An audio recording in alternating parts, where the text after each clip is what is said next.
اور کوئی شخص تو ایسا ہے جس کی گفتگو دنیا کی زندگی میں تم کو دلکش معلوم ہوتی ہے، اور وہ اپنے معافی ضمیر پر، یعنی اس بات پر جو اس کے دل میں ہے، اللہ کو گواہ بناتا ہے، حالانکہ وہ سخت جھگڑالو ہے۔ اور جب پیٹ پھیر کر چلا جاتا ہے تو زمین میں دوڑتا پھرتا ہے تاکہ اس میں فتنہ انگیزی کرے اور کھیتی کو برباد اور انسانوں اور حیوانوں کی نسل کو نابود کر دے، اور اللہ فتنہ انگیزی کو پسند نہیں کرتا۔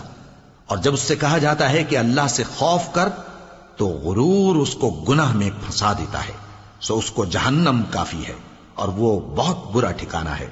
اور کوئی شخص ایسا ہے کہ اللہ کی خوشنودی حاصل کرنے کے لیے اپنی جان بیچ ڈالتا ہے، اور اللہ بندوں پر بہت مہربان ہے۔ مومنو، اسلام میں پورے پورے داخل ہو جاؤ اور شیطان کے پیچھے نہ چلو، وہ تو تمہارا کھلا دشمن ہے۔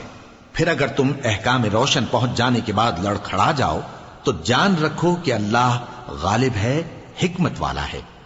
کیا یہ لوگ اسی بات کے منتظر ہیں کہ ان پر اللہ کا عذاب بادل کے سائبانوں میں آ نازل ہو اور فرشتے بھی اتر آئیں اور کام تمام کر دیا جائے؟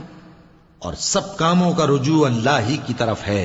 اے پیغمبر، بنی اسرائیل سے پوچھو کہ ہم نے ان کو کتنی کھلی نشانیاں دیں، اور جو شخص اللہ کی نعمت کو اپنے پاس آنے کے بعد بدل دے تو اللہ سخت عذاب کرنے والا ہے۔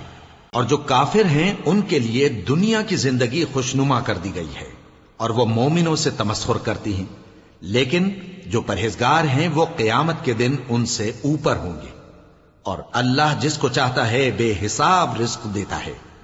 پہلے تو سب لوگوں کا ایک ہی مذہب تھا، لیکن وہ آپس میں اختلاف کرنے لگے تو اللہ نے ان کی طرف بشارت دینے والے اور ڈر سنانے والے پیغمبر بھیجے، اور ان پر سچائی کے ساتھ کتابیں نازل کی تاکہ جن امور میں لوگ اختلاف کرتے تھے ان کا ان میں فیصلہ کر دے۔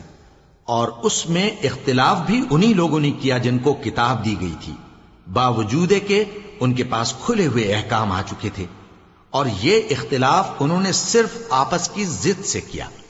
تو جس امر حق میں وہ اختلاف کرتے تھے اللہ نے اپنی مہربانی سے مومنوں کو اس کی راہ دکھا دی، اور اللہ جس کو چاہتا ہے سیدھا راستہ دکھا دیتا ہے۔